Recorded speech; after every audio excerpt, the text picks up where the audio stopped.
All right, good evening, everyone. Official welcome to the second class of the Life Mastery Path for 2026. It's really wonderful to see some old faces who have been around for years. So, welcome, Heidi, Tom, people I've known for quite a while. Glad you're here.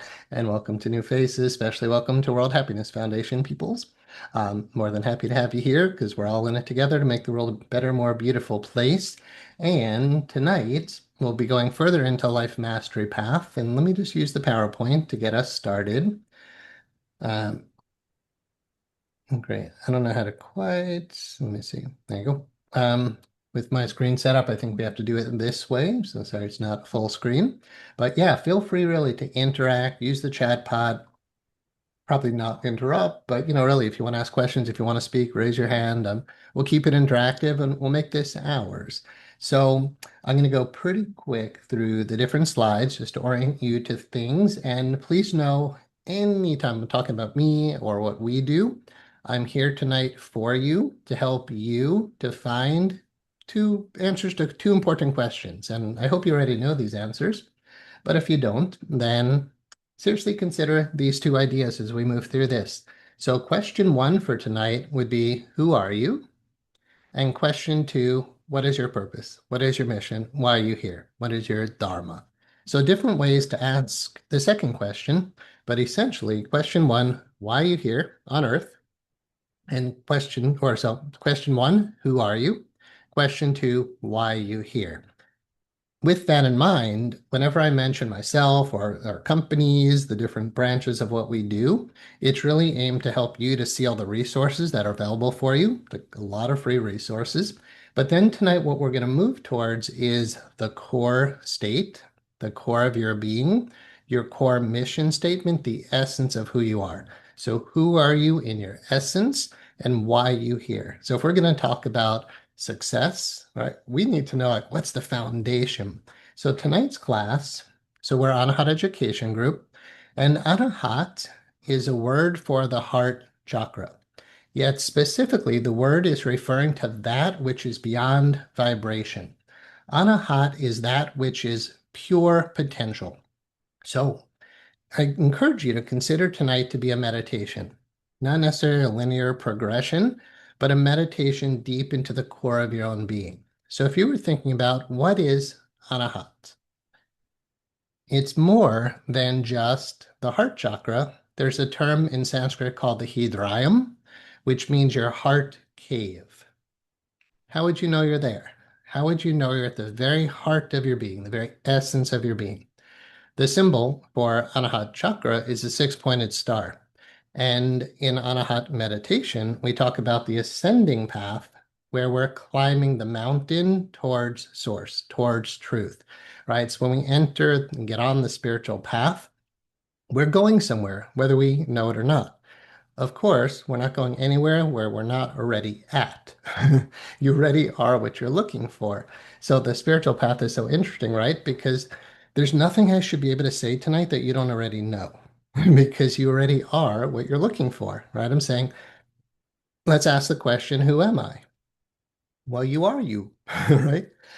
And what's one thing that you know that you just really can't deny? You exist, right? I am.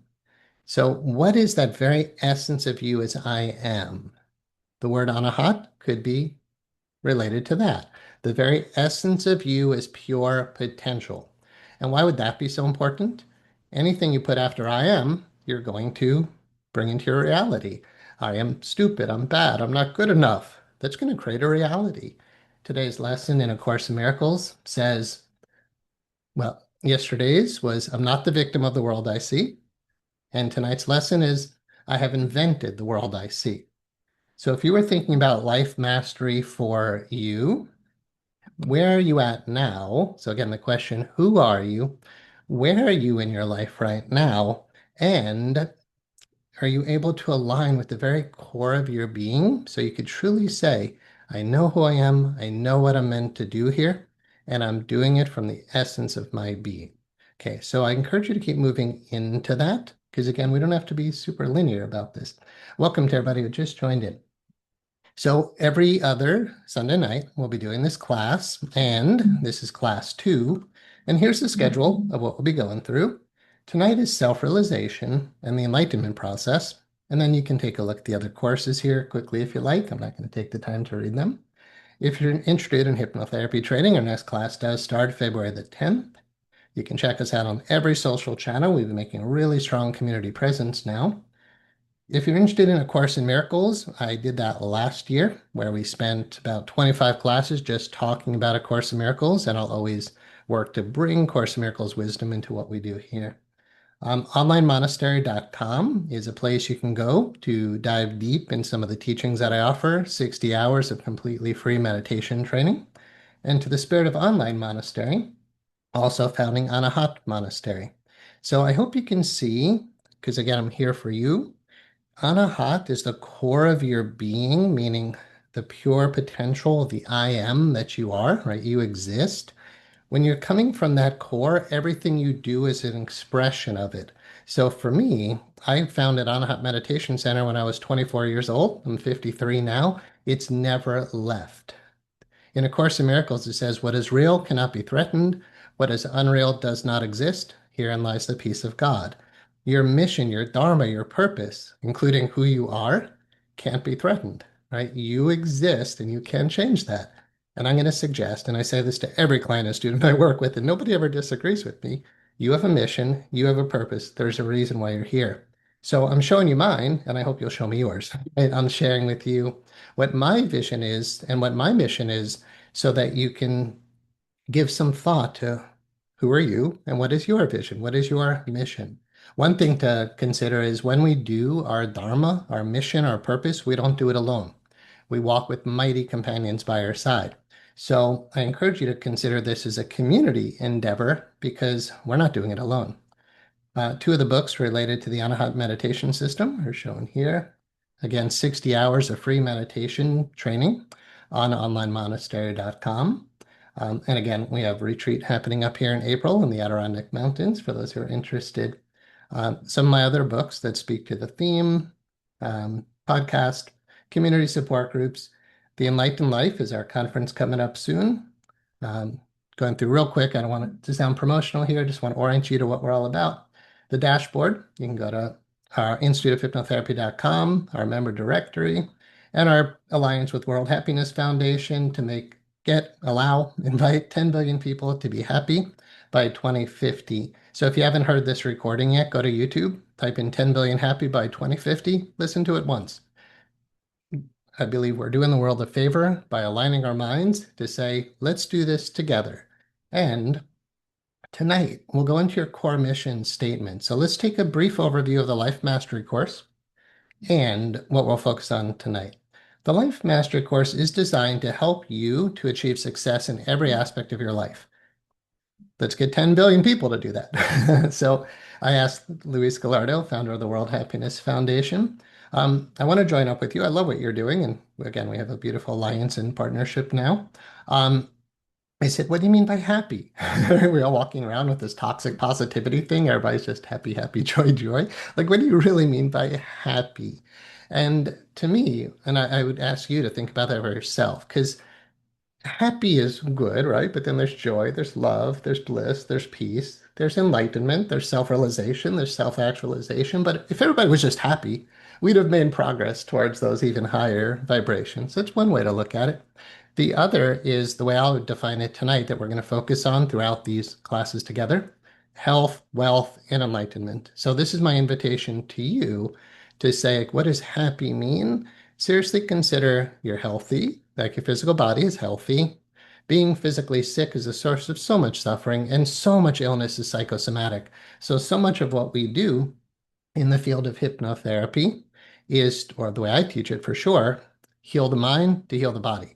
My background is Chinese medicine, so I wanted to know, how do we heal people? So I'd encourage you to think about tonight using these teachings to achieve excellent, radiant health, comfort in your body, heal yourself, and learn how to heal others, right? That's part of this 10 billion happy theme.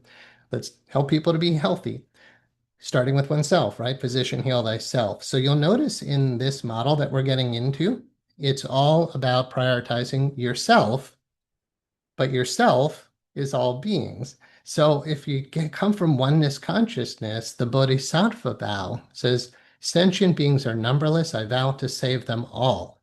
But how do you save all beings from suffering? Just keep prioritizing number one. Dalai Lama said it. They said, what do you do for a living? And he said, what do you mean? It's not a Tibetan question. What do you do? They said, like, really, like, what do you do? What's your career? What's your job? He goes, I guess I do nothing, which is the deepest answer. And we'll go into it tonight. Literally, great masters learn to do nothing. Everybody else is so busy. But here we're learning to be still and to go within. So when he said, I do nothing. They said, well, what do you mean? Like, come on, that's maybe an answer for the great ones, but for the average person, what does it mean to do nothing? He said, so Dalai Lama said, I guess I just take care of number one. One of the most selfless beings on the planet acknowledged, I prioritize my own enlightenment for the enlightenment of all beings. So health, wealth, we'll get into a bit, and enlightenment. But tonight is more on the focus of enlightenment. One of my books, The Sutras on Healing and Enlightenment, says that healing and enlightenment are synonymous terms. When you're healed, you're enlightened. When you're enlightened, you're healed. But tonight the focus is on enlightenment, self-realization. Who are you? And what is your mission and what is your purpose? Would any other question be even worth considering, really? So like if somebody puts you in a blank, empty room, which I encourage you to kind of visualize, move into with me, Anahat, pure potential, empty, pure white, nothing happening, even beyond white. Anahat is beyond light and dark. It's just the pure potential of your being. And you can close your eyes at any time if you like, and just move into I am. I exist. I am. And I'd encourage you, instead of I'm worthless, I'm not good enough, I'll never amount to anything, what if after I am, you say, I am very valuable. I am very important. There is something I'm meant to do on this planet that no one else can do. And yet I don't do it alone, but I have a part to play in a bigger picture. If that's resonating with you, I hope it's encouraging motivation, excitement, passion. So you can keep your eyes open or closed, however you like, but I'll be referencing the screen now. So the Life Mastery course, the Getting Organized process, we start with the core mission statement. We're going to spend time with that tonight. Then we go through these other categories. We'll go through every 2 weeks. We'll keep moving through the process. And I would encourage you, for sure, to do the process. We're launching our new clinic now, which I'm not saying much about until the site is public. But one of the people we've onboarded for the clinic recently, she said, she was a graduate of ours, of course. She put all the stuff into Life Mastery course, and she goes, I can't believe how quickly this is appearing. I think it is crazy to not align your mind in this way once you understand you can align your mind in this way, right? Who am I? Why am I here? What are the principles I live by, the values, the precepts, the ethics, the morals? It becomes core and foundational. It's a character ethic, as Stephen Covey in the 7 Habits of Highly Effective People acknowledge. Okay, so basically we'll be going through this over the weeks. It's a unique way of working, but again, not something you probably don't already know. Eventually, we'll start plugging things into creating a manifesting formula, which are 12 steps to align your mind to pull your vision into your reality, right? So what am I meant to do here? Once your mind is aligned with these 12 steps, it becomes inevitable. So that's basically what we're going through, and stop me at any point.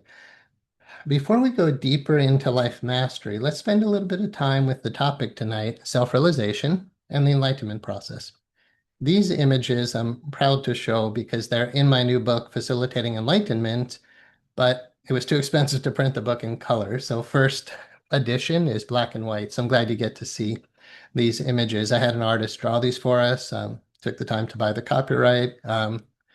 Not that I need to say that, but just so you know, like I'm really invested in these teachings, if you can tell. We purposely made this person androgynous, so I'm not going to say male or female. Maybe we'll use the word they just to let you know this is completely inclusive. If you're not familiar with these teachings, and some of you who've been through our school or read my books, you would be.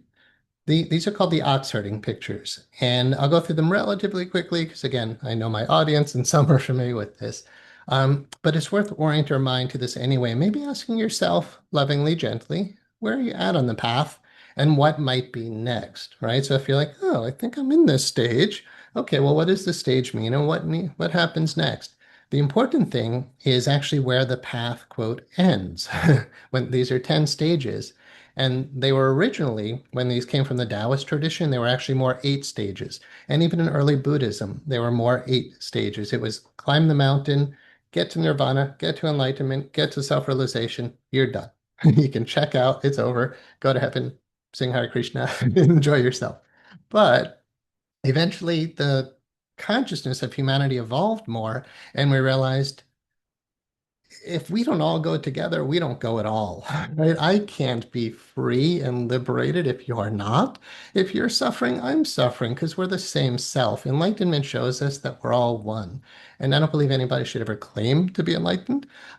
It just seems like a good thing to talk about. Right? I personally realized that if we could have health, wealth, and enlightenment for all beings, we'd be doing good. So this is an ego trip to say where someone's out on the path and one's more evolved than the other. You could definitely see this as three nonlinear, right? That we blossom into all these stages. So with that said, there are 10 stages because we reach the top of the mountain, but then we come down again. That's very much Anahat talk. The ascending triangle, the descending triangle of the logo that you saw, or the sacred glyph of the six-pointed star, or to go deeper, that's the star tetrahedron, or the Merkaba field we can talk about later. The ascending path is very much where the journey starts here, but then there's a descent, and keep that in mind because stage 10 is coming down from the mountain to enter the world to be of service.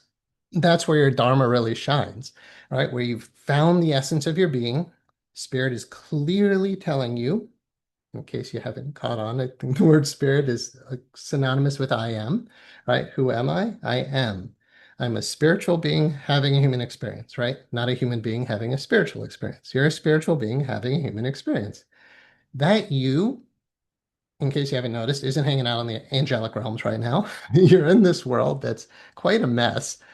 And the theme is you're here for a reason. You're here for a purpose. A Course in Miracles says, I'm only here to be truly helpful. I'm here to represent that which sent me. What if someone sent you? What if it was a choice, right? I'm going to come down here and be part of the great crusade to eliminate all error. I'm going to come down here to help to bring people to happiness and freedom. The beautiful thing about doing your dharma, your purpose, your mission from a place of spirit is you can't go wrong. You have super conscious mind guiding your life instead of your heart or your conscious mind, right? I mean, the heart of the heart, yes. I'm talking about like your neurotic inner child. Most people have a child running their life, and a lot of us have an adult running their life, which is even worse, right? You're like, I'm using logic to run my life. Your conscious mind is not your divine advisor, nor is your subconscious emotional inner child. We do have something we call superconscious, oversoul, higher self, Holy Spirit, for those who use that term, or just God, right? Whatever you call it, which we always have to say when we refer to it, to say there's many names for it, he, she, it, yet there is a reality. And to me, that's not even debatable anymore. God is, truth is, spirit is, reality is, you is, right? I am, right? You are. So, what is stage one? It's when you're sensing essentially what I'm talking about. You're saying there's got to be something more. Is it just trees and rivers and business? And is it just the physical world? Is matter all that there is?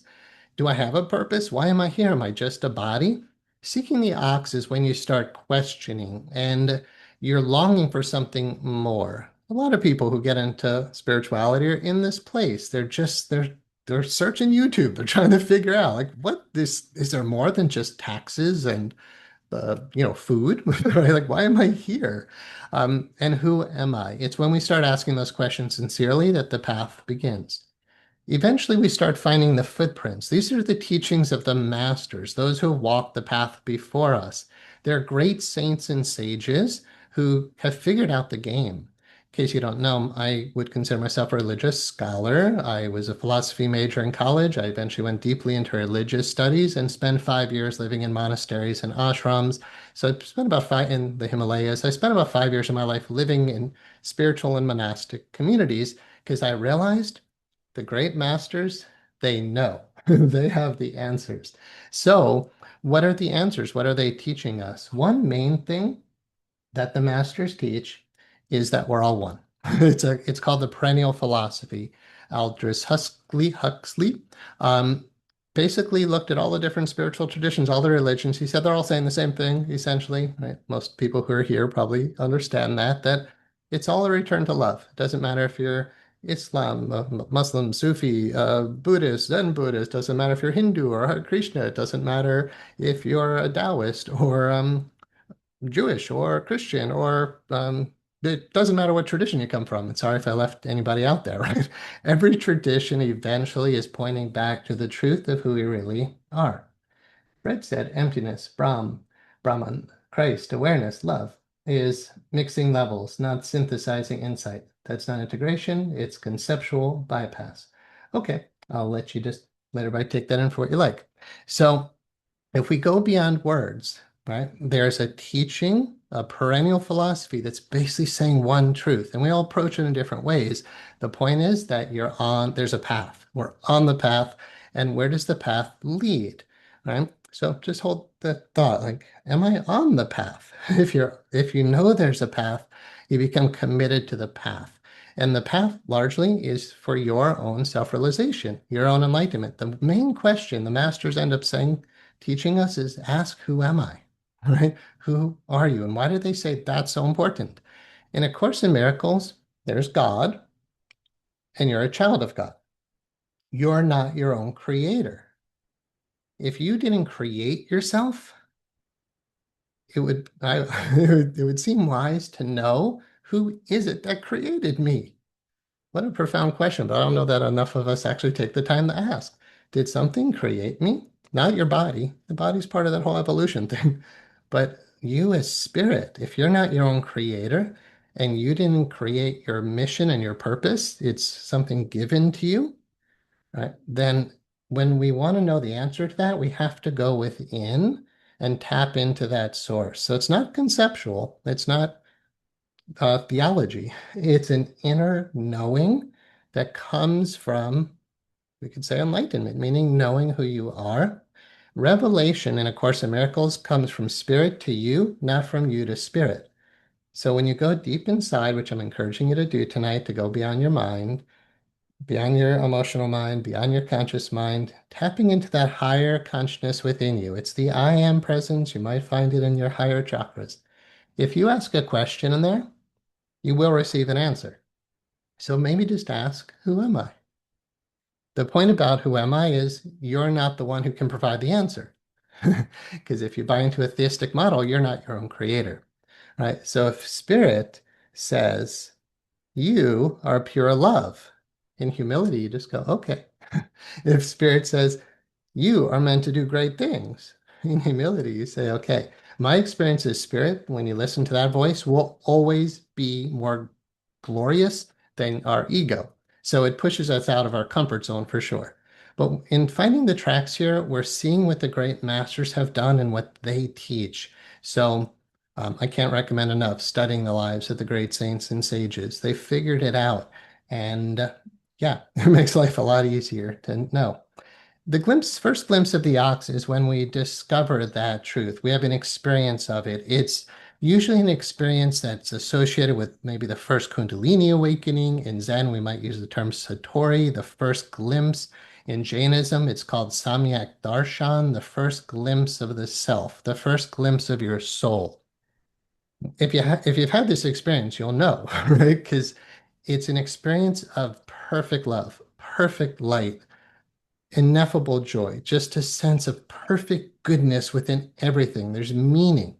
A Course in Miracles says a meaningless world engenders fear, but God didn't create a meaningless world. So when we find the ox, which represents the divine, we're tapping into that which gives us meaning and purpose and direction and guidance. I would encourage you, if you're skeptical about that idea, want me to be right. What if there's an infinite intelligence that knows how to guide you, that knows how to lead you from grace to grace, from joy to ever increasing prosperity? So, the first glimpse of the ox is the taste of that. And if you haven't experienced that yet, if you're like, I've had some cool experiences, but I don't think this. That just motivates more spiritual practice, more time in meditation, more of the inner contemplated prayer-like, meditative journey, right? But it's always a journey within. In case, that's a new idea for you. If you're looking outside in the world for it, you'll never find it, right? It's you. So the problem is, it's like an eyeball trying to see itself, right? Like, where am I? When you come back to presence, tag, you're it. You're there. That you who's conscious is actually all that needs to be achieved, and you already are that. So it's not going anywhere. It's actually just being still. So this is an invitation for life mastery. Could I lovingly ask anybody shut your mic if your mic is open, please? So yeah, just to come back to, let me see whose that is. Maybe I could, there it is. Got it. Okay.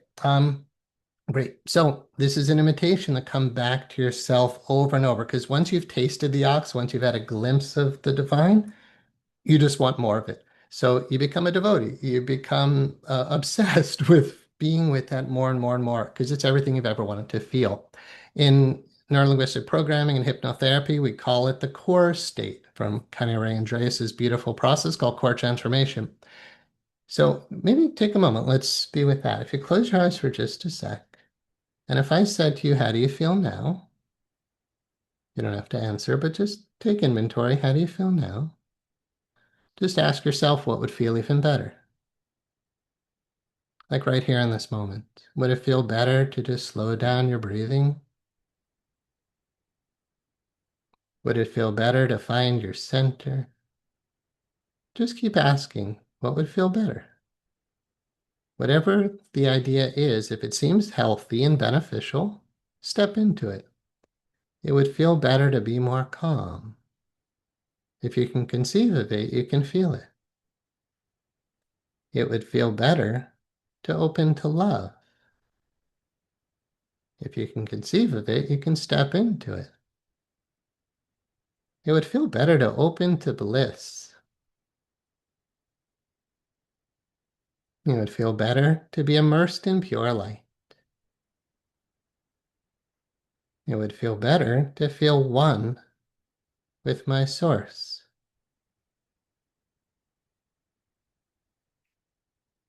Just do that for a moment internally. What would feel even better?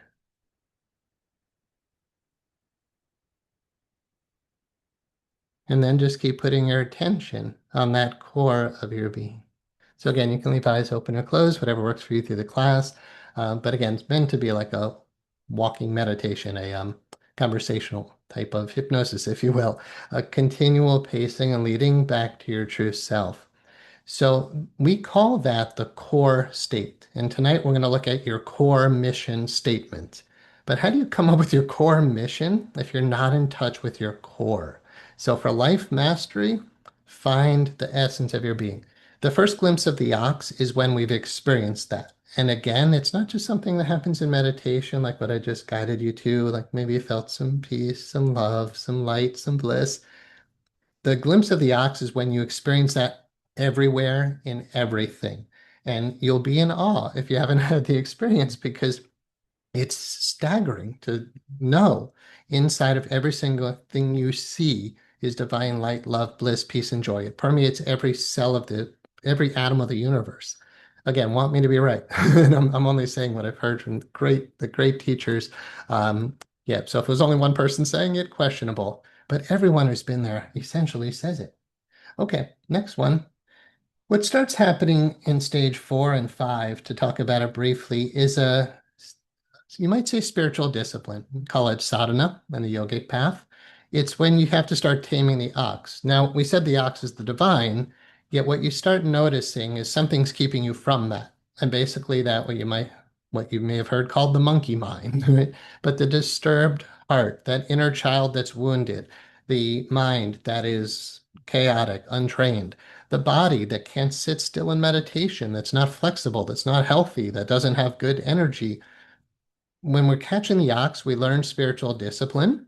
And as a shameless plug for our upcoming retreat here, the retreat is based on spiritual lifestyle training in April up here in the Adirondack Mountains at a beautiful mansion, or sometimes in this lodge.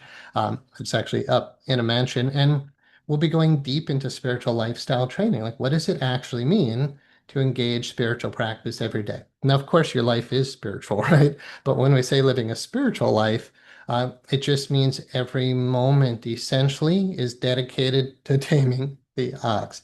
This metaphor came about because a Zen monk was washing dishes, and the master came over and he said, "What are you doing?"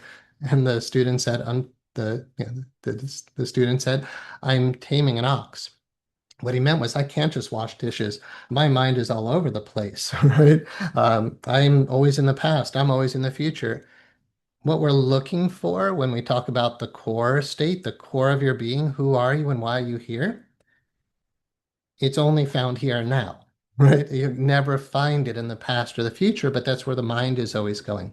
So meditation helps us to come back to now. It helps us to come back to the Tao. The Tao is how things unfold. It's like the surfer riding that wave, right? Right when they're on that wave and everything's in perfect harmony. Those when you're in that flow state. Have you ever noticed like when you're in that flow state, you're getting like 555 on the clock or 111 or 1111. Like the universe kind of shows you you're in harmony, you're in alignment. And you know, because things are just blissful and harmonious, it's unfolding beautifully. That's when you're in your Dharma, you're in the Tao, you're in the way. The problem is not you're in the way, like you're getting in the way, but like the Tao is the way. It's the way things unfold.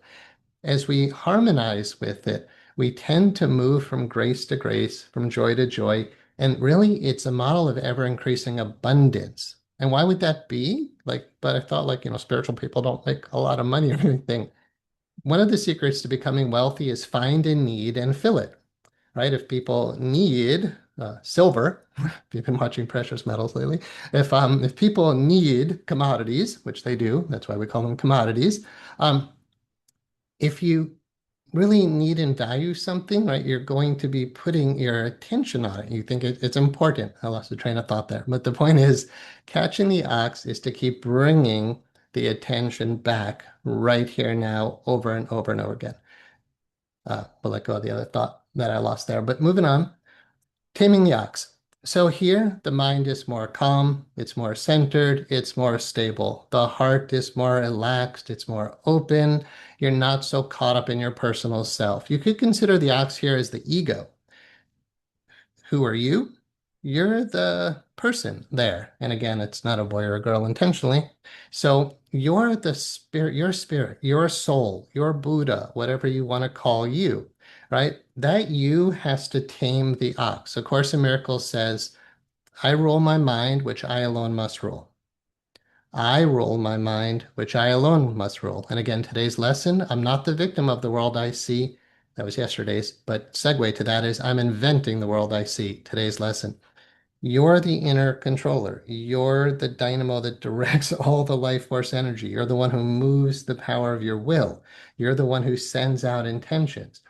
A Course in Miracles says mind is the activating agent of spirit, your spirit. Through your mind, you manifest your reality. And I think most of you here know this.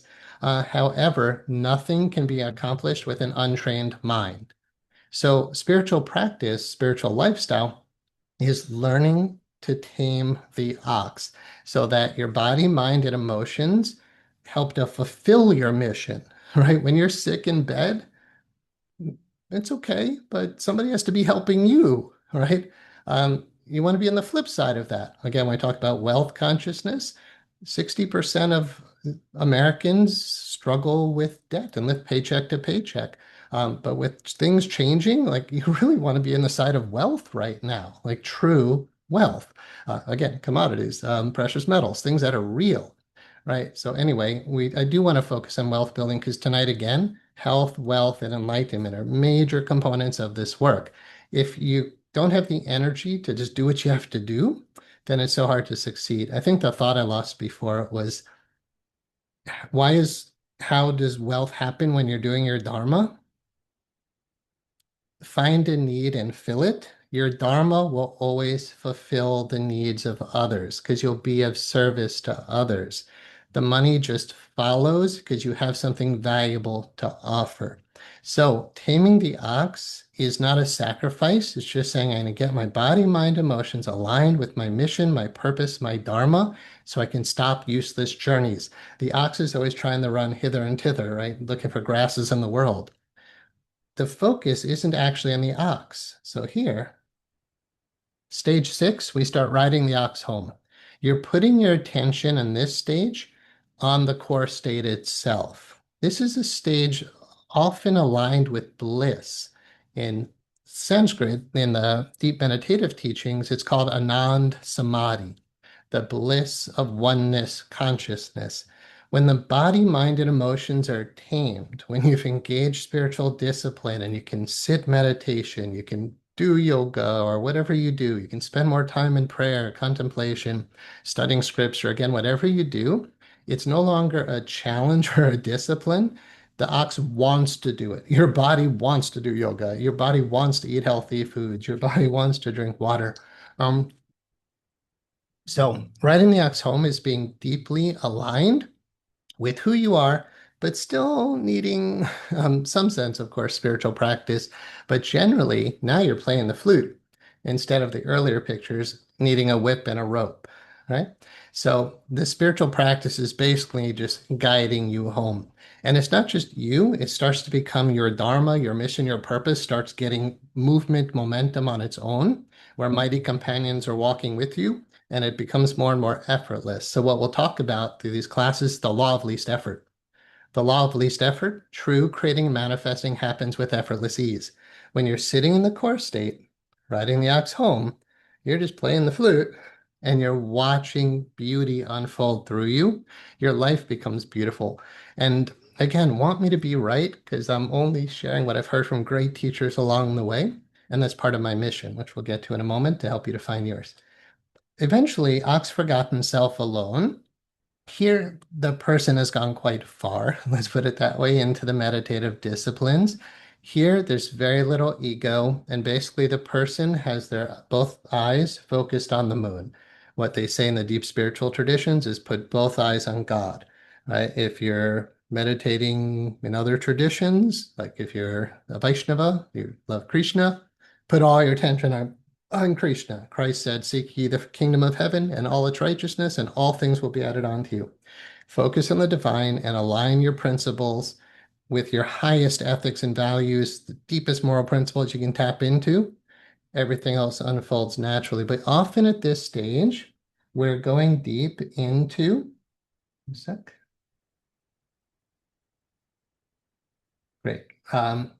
Fred said, the ox is not the true self, Brahman, Christ consciousness, awareness itself. The ox represents untamed mind, shaped by craving, aversion, and ignorance. So, yes, and look how there's a shift that occurs. In the beginning, you're seeking the ox. You believe the ox is your true self, right? Here, the ox does represent God, spirit, Brahman, Christ consciousness, for one who doesn't know. But the one who's here is that. So we're looking for this thing. Eventually, we find it. In this picture, the ox does represent the highest because you think, I just had a spiritual experience, right? I'm the person, I experienced the divine. So here, for this person, it seems like the ox's higher self. Here, you're starting to tame the ox, but realizing I am what I've been looking for. The ox, as Fred said, shifts to the untamed mind because you realize that's what's getting in the way. So, correct, because eventually the ox is tamed, it's in alignment, and then, as Fred just said, it can't be the true self because it's not there anymore. The individual separate self essentially dissolves away here. At least temporarily in deep meditation, you get glimpses of, oh, there's just I am. Yet in that space, you're not alone. You're one with all that is. You're one with source. So yeah, you're not the ox. You are you, and you are divine. That's the core state. This person here is pretty much easily meditating in the core state at will, right? Just might take a minute or two to get centered, but then whoop, deeply absorbed. So yes, you transcended the ox here. Ox forgotten, self alone. Self is the most valuable component of this, not the ego individual separate self, but your true self. Eventually, we start talking about the empty circle, both ox and self forgotten. These are the deepest meditative states of nirvikalpa samadhi, meaning no imagination. It's when the mind can just be wonderfully clear, and there really isn't even anyone needing to say, I am, because there's just, I am. There's degrees of these deep mystical experiences, but the point for our discussion is merge into the vast ocean of consciousness, right? Know who you are as the one conscious self. It's a union with absolute bliss consciousness. But the word union is a little misleading. Both ox and self forgotten let go of the idea of union because there's only oneness. And yet, this oneness we're looking at here is kind of a transcendent oneness. I've been to the top of the mountain, or this is, you might say, the top of the mountain. It is the Christ consciousness. It is your Buddha nature. It's formless. It's nameless. It's beyond the beyond. It's beyond time and space. You could say this is Anahat, pure potential. I would encourage you right now, just go there. It's called the direct path. It's not years later. It's not eventually once you get Shaktipat or find a guru. It's literally just close your eyes. My teacher in India, with his beautiful Indian accent, he said, close the eyes, put the attention on the self. That's all. And you would ask all these questions from the ego. He'd say, no, just close the eyes, put the attention on the self. When you just put your attention on pure consciousness, your body relaxes on its own, your emotions relax on their own, your mind relaxes on its own. You just keep both eyes on source. Then ask the question, who am I? But realize your mind can't provide the answer because your mind is down there. You are the answer, right? You're one with the answer. You don't use your mind to know it. You just know you exist. You know that you're pure bliss. Nobody could tell you otherwise because you're sitting here in pure bliss. You're pure light. No one could tell you otherwise. You're pure love. You're pure joy. And you're beyond all those words. Yet I hope this is just aligning you, not as a philosophy or a theological discussion, but being in presence, just being. We're just being. What happens when you do that long enough? Stage 9, returning to the source. Notice how in this image, if you choose to open your eyes and look, and actually open your eyes is apropos to stage 9. Start looking at form. A recent Course in Miracles lesson, God is in everything I see. It seems like the mountains are just mountains, but they're not. They're sacred. They're holy. The trees are not just trees. They're sacred. They're holy. This is where you start experiencing your oneness with all that is. And notice how there's no person and no ox. It's just universe. It's us. It's one self masquerading, manifesting in these myriad forms. And remember, I'm not the victim of the world I see. I'm inventing the world I see. So if we're having a world of sickness, suffering, pain, death, we're somehow doing that. In conversation with God, Neil Donald Walsh says, if can't God, you're God, can't you just end all of this? And the voice for God says, soon as all of you decided you didn't want all that suffering anymore, it would be done. But you guys want it, right? You want people to be sick. You want people to be in debt. You want people to, a lot of people want people to be in debt, sick, and in ignorance, right? But once enough of us, and actually World Happiness Foundation, the model for 10 billion happy is 25 million of us need to get it. We're all one. We're all in it together. And you realize that in this universal love where we are all one, you're seeing the suffering. You're not oblivious to it. You're acutely aware of the suffering. And yet the love that you are feels tremendous compassion. So hold that thought as we get to what is your mission, because it's always love inspired because you are love. And it's always based on compassionate service because that's why you're here.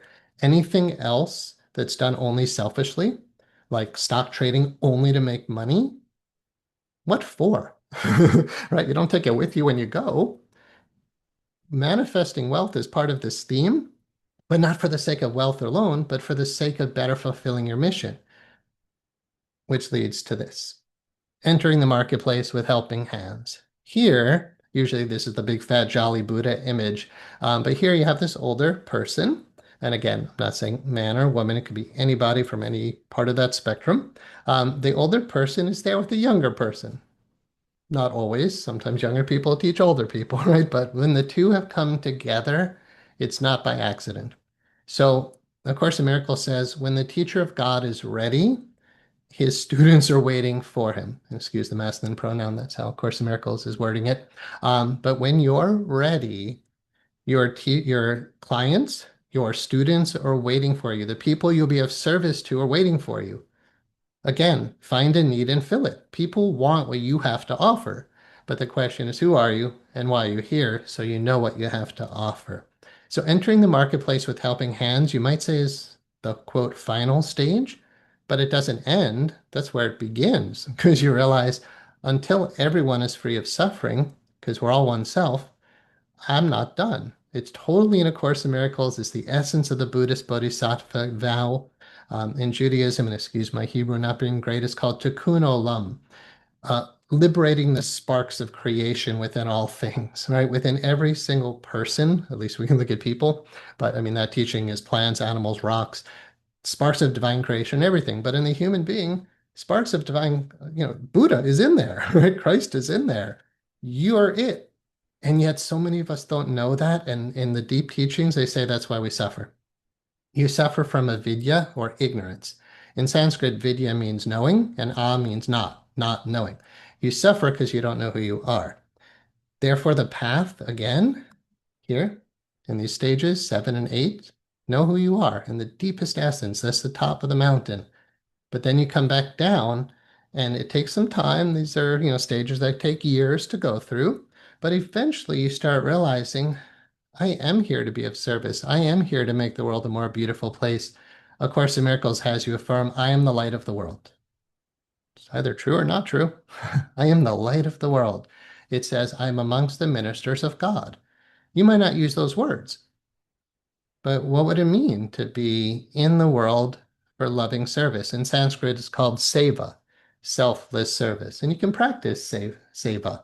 However, this isn't a practice when you're in stage 10. Stage 10 says, without recourse to mystic powers, withered trees they quickly bring to bloom.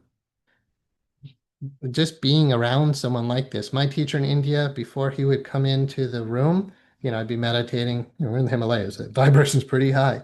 But then when he started getting close, it was, you could just feel like you're in the presence of divine bliss. You hug someone like that, there's no one home. It's just like hugging like a teddy bear. It's just filled with love and sweetness and beauty. So if you haven't been around the great masters, they're so inspiring of what a divine life, a perfected life can be. Right? Paula said, I am the light of the world. Yes, you are. Don said, God is in everything I see because God is in my mind. Course in Miracles. Fred said, no ox, no herder, no awareness standing apart, no unity to cling to. Beautiful. Just suchness without reference point. Zen is brutal here. So thank you. I love what you just shared. Part of the whole online monastery theme and Anahat Monastery, it's very much the work that comes through me, I don't want to call it mine, is very much a synthesis of yogic practice and Zen practice.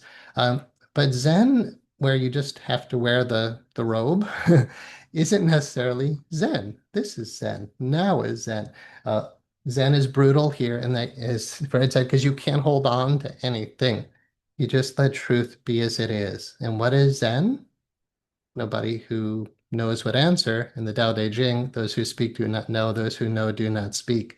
It's as Fred said, the suchness. It's right here now. Suchness, like it's just this very present moment. Everyday Zen, if you will. So, what this means is it becomes, you might say, spiritual lifestyle, a life inspired by spirit to be of service to others in your own unique way.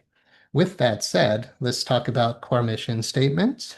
And we'll go for like an hour and a half tonight. So this is where we'll get a little bit more practical now, and then I'll close with the meditation, then we can do Q&A.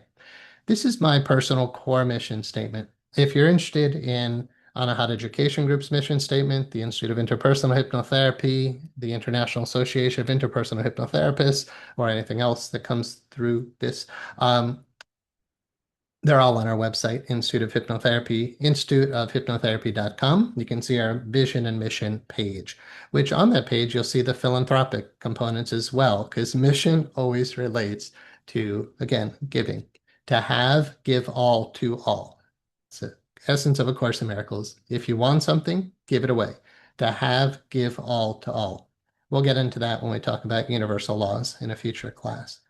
This is my personal mission. Again, I'm sharing it for your sake so you can think about yours. And when I work with clients in this way, we talk about every component of it. So here, to offer the world. So I would ask you, what is your demographic? Are you here just for your family? They're part of the whole, but they're not the only, right? They're not the only people on the planet. Are you here for your neighborhood? Are you here for your community? Are you here for just your college, university? Are you here for your country? Right? A lot of nationalism going on. Or are you here for the world? Are you a global citizen? Are you caring about all? By 2050, there'll be probably 10 billion people on this planet if we make it that long. Um, are, all of, so I'm going to say we're going to make it because that's the goal, right? 2050, 10 billion people are happy. I would encourage you as you go deep into your core and you say, who am I meant to influence? How big of an impact will I have? Remember, don't let your ego answer that question. We're asking superconscious mind, higher self, oversoul, Holy Spirit, God. We're saying, what's my mission? This came to me. I'll give you a hint about how to tap into this if you're new to, finding your core mission. If it's not written down yet, when I finished my postgraduate studies and a lot of monastic living, and it became really clear it was time to go get a job to start my career. I've really never had a job. But to start my career, I went up to the Colorado Rockies. Sorry, actually, the Sangre de Cristo Mountains in Crestone, Colorado. So I'm meditating up in the mountains south of the Rockies. Oh, sorry, this is probably wrong, but Sangre de Cristos, I'm pretty sure they were. Anyway, um, deep meditation, 4 days. And it took 4 days, but I said, God, I'm not leaving here, this tent. I'm not going to eat. I'm not going to move until you tell me where to go, what to do, and how to do it. And that's when like my whole life's mission just started downloading Anahat Education Group, Anahat Meditation Center, the Anahat Teachings, the Life Mastery course. All that stuff just came flooding in at that moment when I just said, show me what to do, where to go, how to do it. I got like it comes, remember, revelation isn't from you to God, it's from God to you. So be still, right? Be still and know the divine. Like you just be still and ask just, who am I? But then be quiet because if you ask someone a question, you want to receive an answer, right? The ego always answers first. God, who am I? Well, I know, like, no, like, who am I? And then silence. And just wait. But don't expect the answer to come in English. But when it comes, you'll know. You're like, oh, I'm pure peace. That's sufficient. That's really like, don't expect like words about, you're meant to be a doctor and you're going to it's deeper than that. Notice how my mission here doesn't actually say hypnotherapist, NLP practitioner, author, whatever other titles I'm using. Not that those, it's not about the titles. It's about core essence. So to offer the world something to consider, how big is your mission? Through loving service. How are you going to do it? Are you going to do it through hatred and violence and right, like obviously not, but that obvious statement is actually one way that I help clients to sort out their core mission statement. So when I do this with somebody, I'll say, they're like, I don't know. I'm like, okay, love or hate? Oh, well, love. Okay. Um, I respect atheism or agnosticism. It's fine, but I've come to conclude God is. So God or no, God or not. For me, my dear mentor, Mr. Gilboyne, he said, my belief in God gives me everything. Your atheism gives you nothing. So it's okay, respecting all beings, but are you going to do it through knowing there's divine knowledge or just through your own efforts? You're always better off having infinite intelligence having your back. Like what else? Am I going to do it through peace or through chaos? It's actually not that hard to discern what's true and real for you and what's something you just want nothing to do with. Okay, so my mission became clear. It's through loving service. It is based on love and it's of service to others. Again, I encourage you to think about yours must be somewhat similar because these are universal. However, we need to get a little bit more specific so that it becomes unique for you, right? Because we're all going to choose love if we're sane. But what is it about you that makes you unique? My mission is to offer the world through loving service the wisdom and truths I've discovered over the years. Why? Because I'm a religious scholar and a philosopher. I've also have a strong background in Chinese medicine, which leads to the word health. But which came first? Is it that I'm here to offer wisdom and truths that I've discovered because I'm a philosopher and religious scholar, or is it because,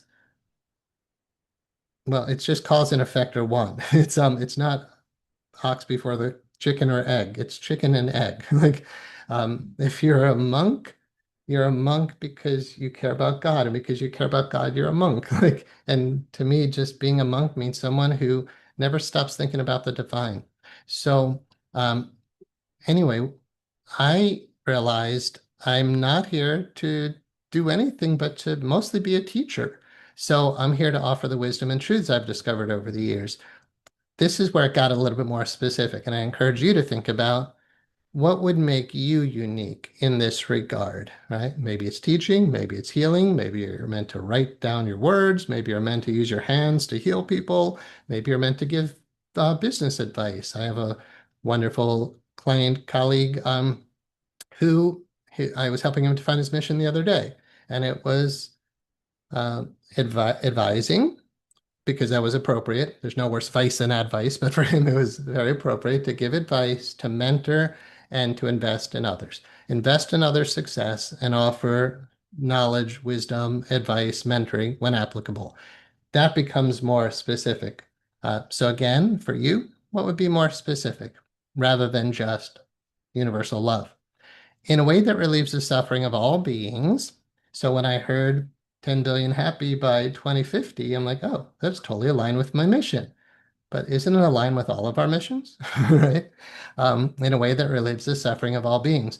This is because of my Buddhist background, or because I honor this. I have a very strong Buddhist nature, right? The Buddhists saw there was suffering. He worked to figure out how do we be done with suffering, right? There is suffering. There's a cause of suffering. If we eliminate the cause of suffering, there'll be no more suffering. Here's a way to do it. Buddhist Four Noble Truths, right? There's a problem. If we resolve the problem, we don't have that problem anymore. In A Course in Miracles, there's only one problem and only one solution.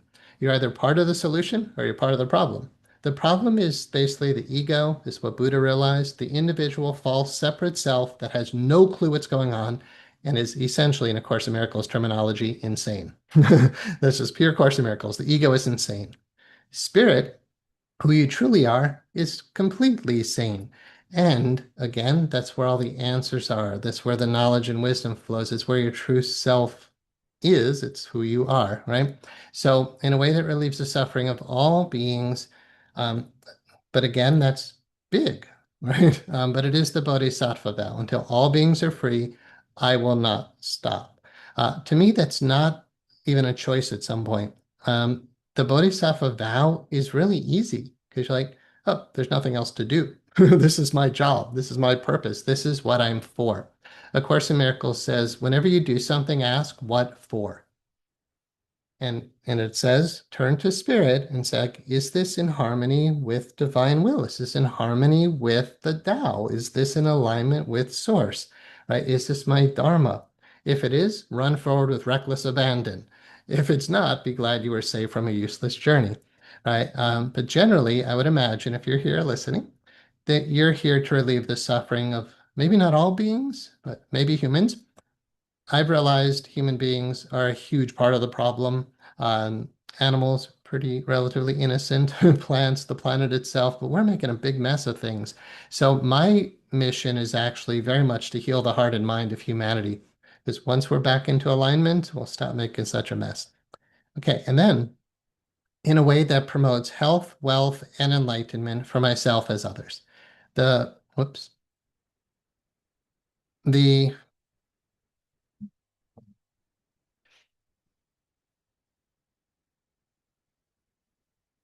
um, for myself as others is actually the only modification that's ever happened with this, where it used to be myself and others. When I was 24, it came to me myself and others.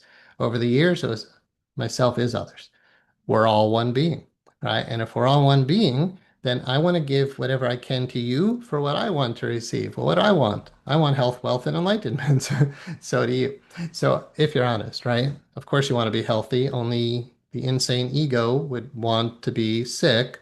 Um, we all do want true wealth. I'm not saying money, money, money. I'm saying like true prosperity, true abundance, no lack. There's no lack in God. When we're in alignment with the universe, what's more abundant than the universe, right? The lack is absolutely of the ego. I have a dear teacher, he said there are no needs. The idea of needs is completely of the ego. We just made that up. Everything you need is provided for you, so you have no needs when you surrender deeply to spirit. And we'll get into the surrender teachings if we go back here to just for you to think about. The last step of creating and manifesting is actually surrender. And therefore, it's really the first step. This is a surrendering beyond the ego. It's saying, Source, Holy Spirit, higher consciousness, whatever you're calling it, my higher self, show me my life vision. It's not something you make up. It's something that just comes to you. And the beautiful thing is, it's your greatest joy. So don't ever feel like, oh God, what if it's something I'm not going to like? There's nothing more satisfying than fulfilling your mission, your dharma, your purpose. Um, so yeah, no sacrifices asked of us by tapping into this. And poverty involves sacrifice. Wealth doesn't. But again, true wealth, and I'll be happy to talk about it, and hear from you as well as we move along. Okay, so that's a big theme, health, wealth, and enlightenment for myself as others. And again, tonight, the focus is more on enlightenment, the process of that. So, when we look at the ox herding pictures, we are talking about an enlightenment process. Yet, what I've learned that was one of the deepest teachings when I lived in India is called the direct path. Again, studying philosophy, religion in college and in monasteries and spiritual communities in the United States. When I went to India, it was basically like close the eyes, put the attention on the self. You can skip all the stages. You don't have to know very much. But the problem is we don't do nothing enough. So I need do nothing. Close your eyes, put your attention on pure consciousness. Whenever you go do something else, okay? But then close your eyes, put your attention on pure consciousness. Let's just do it now for a moment. So you're more than welcome. We'll go into kind of a meditation for tonight and help you to tap more into core. Who am I? Why am I here? All right, so directing your attention inwards, letting go of your conscious mind, letting go of your sense of eyes, meaning you don't have to look at the external world. Just practice the direct path. Find the core of your being. You can never be here enough, right? It's beyond time. Find that which is not changing. You can find it behind your eyes. You're not changing in your essence. You're just there. You exist. If it helps, let your mind every so often just think, I am. I am.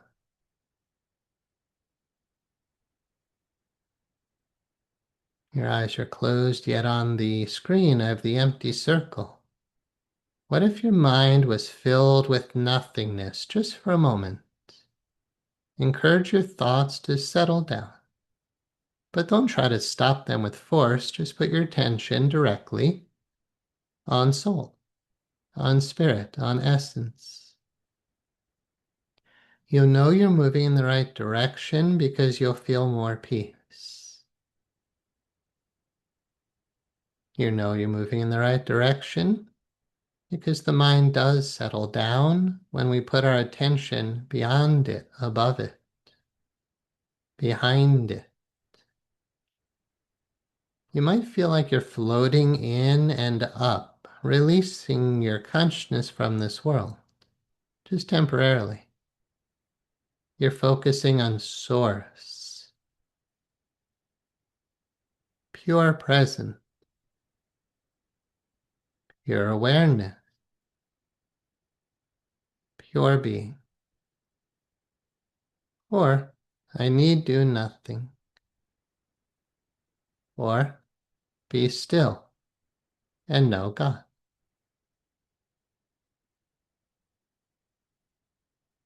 Just keep putting your attention there. If you find yourself going in the past or future or externally oriented, just be here now. Honoring truth must be here now. So you become a devotee of truth, a devotee of now. And now is intimately connected with how, or the Tao, the way, or the Dharma. Your Dharma, your harmonious alignment with Spirit. So I encourage you, and I'll give you a couple moments in silence for each question, just to ask, let your mind say, who am I? But don't let your mind try to answer the question. Let the silence answer the question, who am I?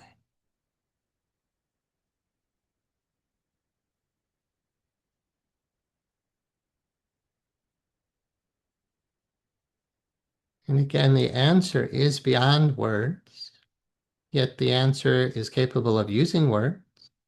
So sometimes words, sometimes not words, sometimes images, sometimes no image. Sometimes it's just a quiet, peaceful mind. And yet you know you exist. A Course in Miracles encourages you to keep in constant contact with the capital A answer. Who am I? Keep your attention on the answer. I am.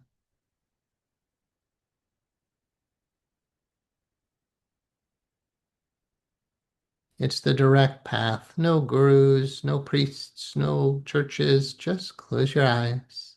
Put your attention on the knower, the observer, the witness, or it's been called the seat of the soul. Once you know who you are, all you have to do is keep putting your attention on you. And then, if you feel like you need to ask, just say, it might be something like, how can I be of service? Or, what is my mission? What is my purpose? What am I for? Why do I exist? What is my Dharma? It's going to be some form of that question. Remember, your conscious mind can't answer the question. Therefore, you learn to listen. So I'll give you a moment in silence just to ask, who am I? What is my mission? What is my purpose? Or perhaps you'd say, what would you have me do? But remember, right now, it's not about doing, it's about being. Giving a moment in silence just to practice being one with Source, and ideally one with Tao, how.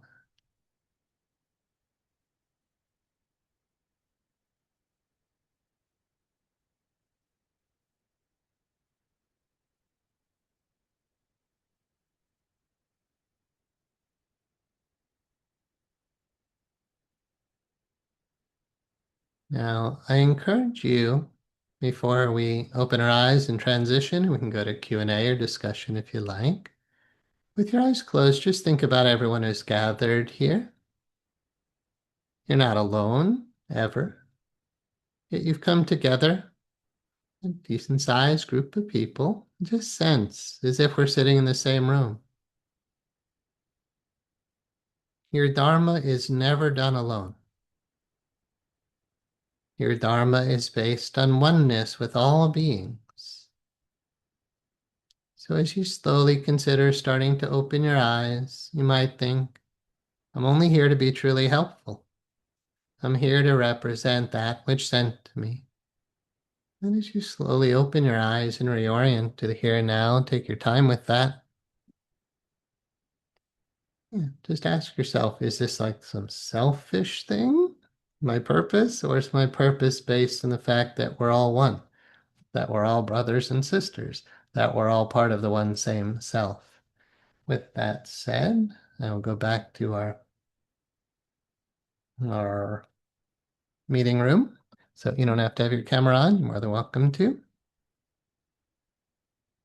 All right, great. So let's open to sharing, questions, discussion. Hello, Paula. Good to see you again. And Lucas and Nikki and everybody else who joined in. Eileen. All right, good. Welcome, everybody. So, hey, Kay and Steve. It's nice to see everyone.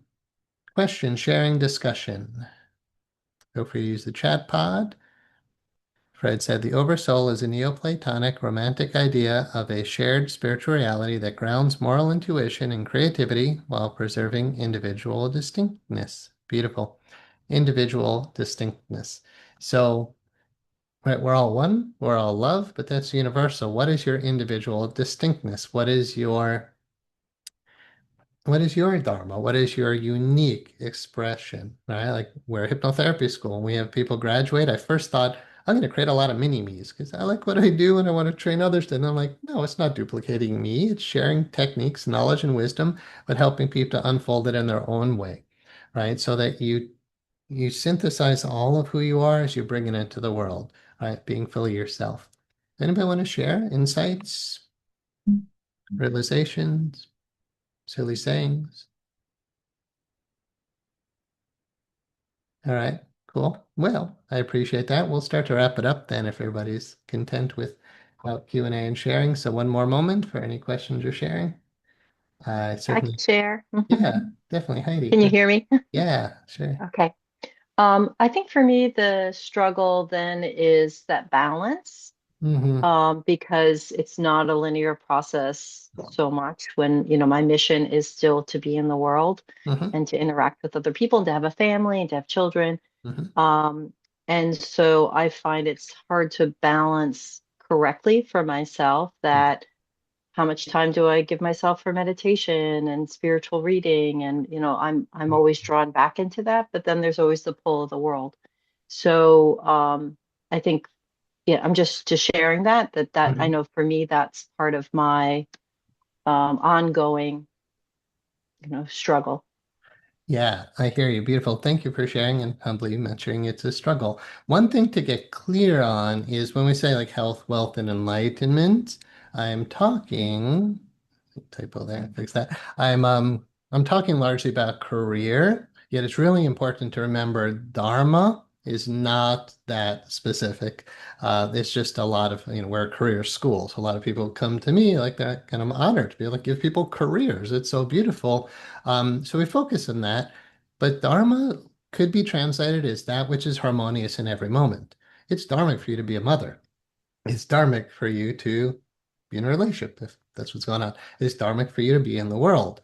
I believe it's dharmic for all of us to be in the world, except there are times that we retreat and we go to the mountains, we go into seclusion, but it's never meant to be done individually, right? Just for our own personal enlightenment.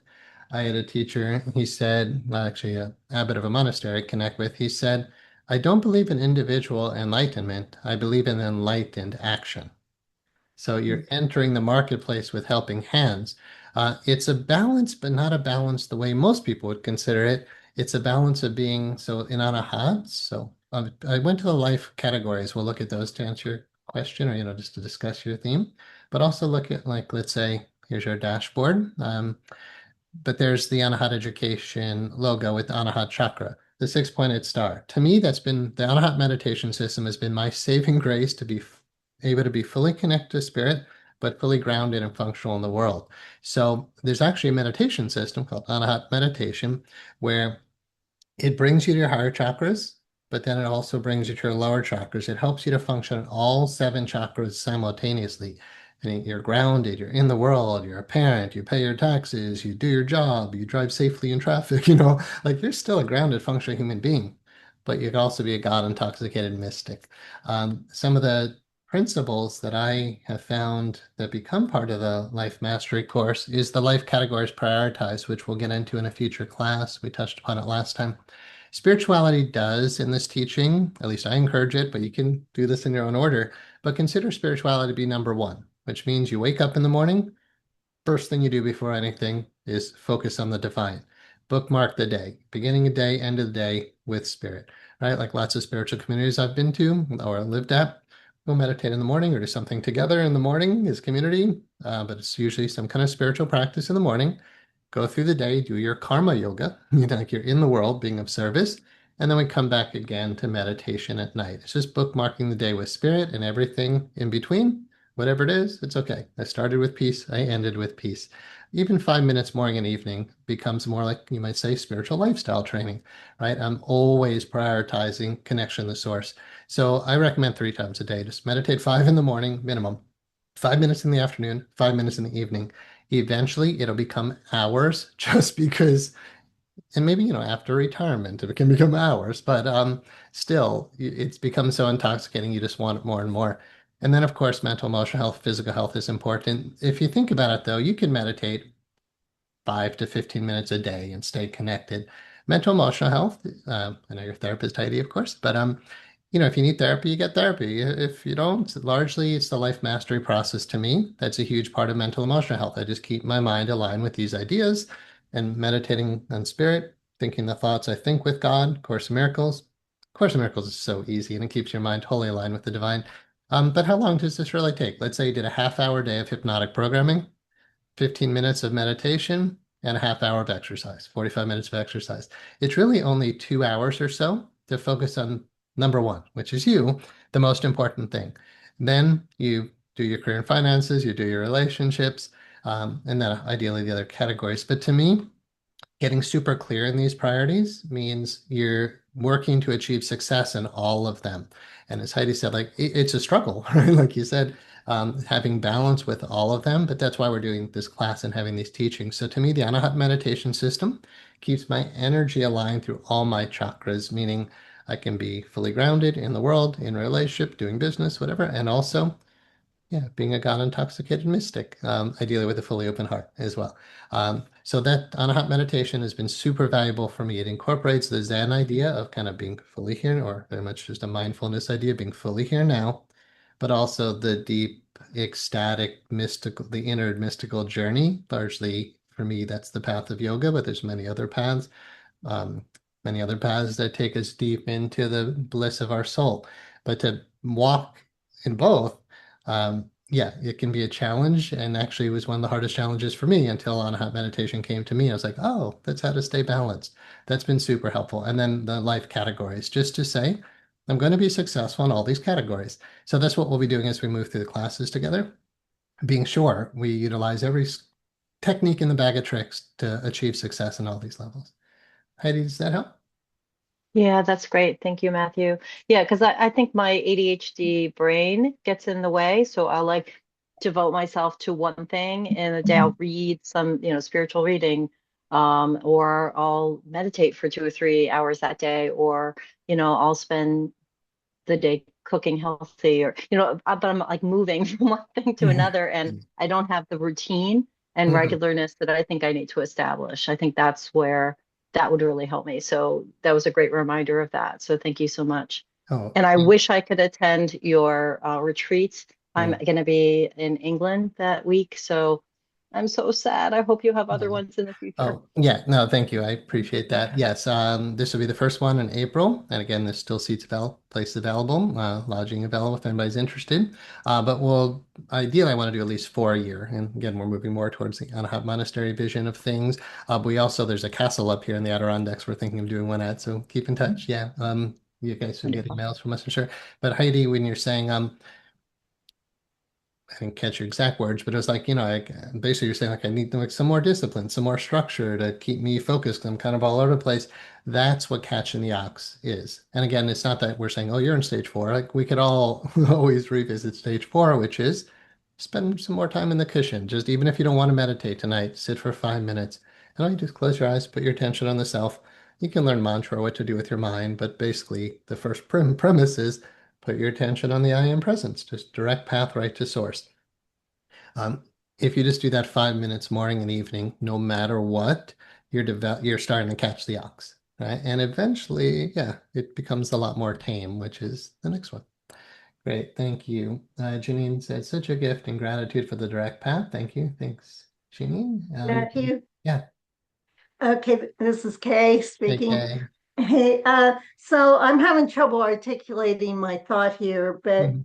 I'm thinking about this until all beings are free, I cannot be free. Mm. what does that really look like? Because do they all have to reach a certain level, stage 10 of our Mhm. spiritual run here that you just laid out for us all to be free, or can they stop at level 5 and we're still free? No. It's beautiful. Well, um, yeah, thank you. It's a really deep question, really, if you think about it. So let's answer from A Course in Miracles. I can only use the word God when we talk Course in Miracles, so excuse me for those who don't like the G word, but God created us. A lot of us got caught up in this suffering, the fall, or the ego's nightmare, or the detour into fear. And Spirit is aware of that, right? God doesn't know your illusions because God is beyond illusions, but God knows you're not happy. So, this is pure Course in Miracles. It's not just Matthew philosophy, right? The Course teaches God knows his children, and that voice who gave us the Course says, and I assure you that he does. He knows, and you don't have to go try to find God. God knows where you are. And God knows you're not happy because the energy of the divine isn't flowing through you when you're blocked. There's something called the plan for salvation, which is the atonement for all of us to be one again. The Course says it took millions of years to get to this point. It'll take millions of more for everyone to accept the atonement for themselves. But the beautiful thing about the Bodhisattva vow, if you really focus on it, you say, sentient beings are numberless, I vow to save them all. Whew, it's daunting at first, right? But actually, I need do nothing. The Course in Miracles says the only responsibility of the miracle worker is to accept the atonement for him or herself. Meaning all you have to do is find oneness within you. That's your only responsibility. So I know personally when I meditate now, it's for you. It's for the mission. It's for the vision. All I have to do is bliss out on God to be of service to you. I don't have to be attached to the outcome. In the Bhagavad Gita, Krishna teaches release attachment to the outcome. Just do your dharma, put your whole heart into what's in front of you. Don't be attached to the outcome. Because the plan for salvation requires that you just put your attention on divine consciousness and just bliss out on the divine, and everything around you is blessed. Remember, the 10th stage says, without recourse to mystic powers, withered trees he quickly brings to bloom. So you're really not concerned with the outcome because in A Course in Miracles, the outcome is inevitable. Everybody will reach the atonement again, but no, it won't be stage 5. But there's a deeper teaching that says, so yeah, we'll all get to stage 10 and then we won't even be in stages anymore because stage 10 is being of service. But when nobody needs help anymore, it's oh, but we're talking millions of years according to A Course in Miracles. Or in Hinduism, the idea of yugas is these long, epic, periods of time, hundreds of thousands of years. So it doesn't matter how long it takes, and that's the beauty of the Bodhisattva vow is it's impossible, but we're going to do it anyway. Right? Because what else are you going to do? So yeah, all you have to do is just focus on the divine. Literally, be still and know. Just I need do nothing. So I find I literally live in the mountains. I live on the top of a mountain. I spend hours a day in meditation. I remember studying the Tao Te Ching when I was in college, and the one of the Chinese beautiful script texts, and it says, you can literally sit on top of a mountain or something and heal the whole world. So it sounds daunting if you were actually in the trenches, right? Trying to fix all the problems. Think about a hub and the wheel. So the wheel right now is in the side of messy. And the very center is you, the hub. If you're pointed towards the mess and you want to try to fix this outside world thing, to try to move the whole rim is to heal the whole world. All you have to do is shift from ego to spirit, from fear to love. What the Course teaches is that your real life is happening anyway, whether you know it or not. Underneath it all, if you go really deep, like really deep into that, we're all light and you see that we're all light and we're all just singing Om together, essentially. It's like the vibration is beyond English. In the sonship, where we're all one with God, Om is the voice of God permeating all it is, and everybody's just vibrating in that love. That's happening right now. So the more we look and just see, the sonship is intact. God's children are still perfect. The more you see only the perfection, you realize we're already healed. We're already liberated. In Buddhism, just to sit is enlightenment. In Zen, we say just to sit is enlightenment. So actually, while it seems daunting, all you have to do is put your attention on the true self and just who am I? And that's how you're healing the world.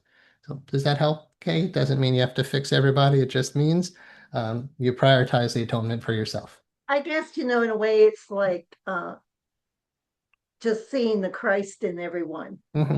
Yeah. Yeah. Right. So yeah, Mother Teresa, right, when she's cleaning the feet of lepers, it's like, how do you do that? She goes, I don't see lepers, I see my Christ. Right. And she said, um, a reporter said to her, don't you see all this suffering? Doesn't it just make you want to cry and cry and cry? She said, if you think I have time to cry, you are out of your mind. So it's just, it becomes a life of service, but not egoic motivated service. The Course teaches consciously selected miracles can be misguided. Consciously selected miracles could be misguided. If your ego thinks it needs to heal the world, that's impossible because only God's plan for salvation will work. All right. So if spirit is motivating you in spirit, like today, honestly, my inner guidance was like, you're meditating 8 hours today. It didn't say that number, but this is about what it turned out to. I literally basically sat in meditation for 8 hours today, doing nothing. But then the class gets to come from that space, right? The words come from that space. It's more impactful to sit in the seat of the soul and to teach than it is to be in the lower chakras talking about the worldly problems, right? The more of us we bring back to source, the quicker it's going to go. So yeah, it's actually remarkably easy in that sense because all you're asked to do is close your eyes and focus on divine consciousness. And then when spirit asks you to do something, you just do it. Does that help, Kate? Yeah, it's easier than trying to talk people into it. Oh yeah, yeah. No, we usually learn pretty early on. I did as a religious scholar in college. I'm like, oh, nobody wants to hear me unless they do. I learned don't teach unless people ask you to teach. Mhm. Great. Let's see if we can get the chat pod. If you need to log off at any time, we'll just go a little bit past an hour and a half. Matthew, Yeah, I just wanted to thank you because I haven't taken any of your courses in a while, and something mhm. just motivated me to tune in tonight. Yeah, glad you did. And when you said, "Who am I and why am I here?" I'm going, "Oh my God, I'm past middle age, and I can't tell you what am I doing this incarnation." Mm. And you explained it very well, and I just need to be reminded of what I actually really already knew. And I appreciate being reminded. So I just want to thank you for putting it on. It's a good service you do. Oh, thank you, Tom. I appreciate it. It's good to have you back in the loop here. And Yeah. yeah, I love saying to my students, who are usually all adults, of course, who are you going to be when you grow up? It's like some of us, in our 40s and 50s, like really don't know. And I'm just so grateful. When I was 19, I woke up spiritually and I started getting into the stuff in my early 20s. Like, I think my life's going to be a lot better because I'm learning the deep teachings early on. So whenever we catch on, yeah, beautiful. But thanks, Tom. It's like, yeah, reminder, come back to truth, come back to what you already know because you do know, right? That's why I was Yeah. starting Yeah. the class. Like, I can't tell you anything you don't know because truth is, and you are true, and you know you exist, and you know you're a love, and you know you're here to be of service. So, yeah, it's just a reminder, really. Oh, yeah, absolutely. But you explained it very, very, very well, very concise. And you're absolutely right. It's a reminder of what I already knew, but this is a time in my life when I needed the reminder. So thank you. That's it. Oh, thank you, Tom. I appreciate it. Glad to All right. be part of the reminding process. Awesome. Any last questions you're sharing before I wrap it up for tonight? Sorry, I missed a little bit in the chat pod. Fred said the direct path is an instructional method that points immediately to non-separation or awareness whose meaning depends entirely on the metaphysical and ethical framework in which it is embedded. Beautiful. And I love the ethical part of that. Seek ye first the kingdom and all its righteousness.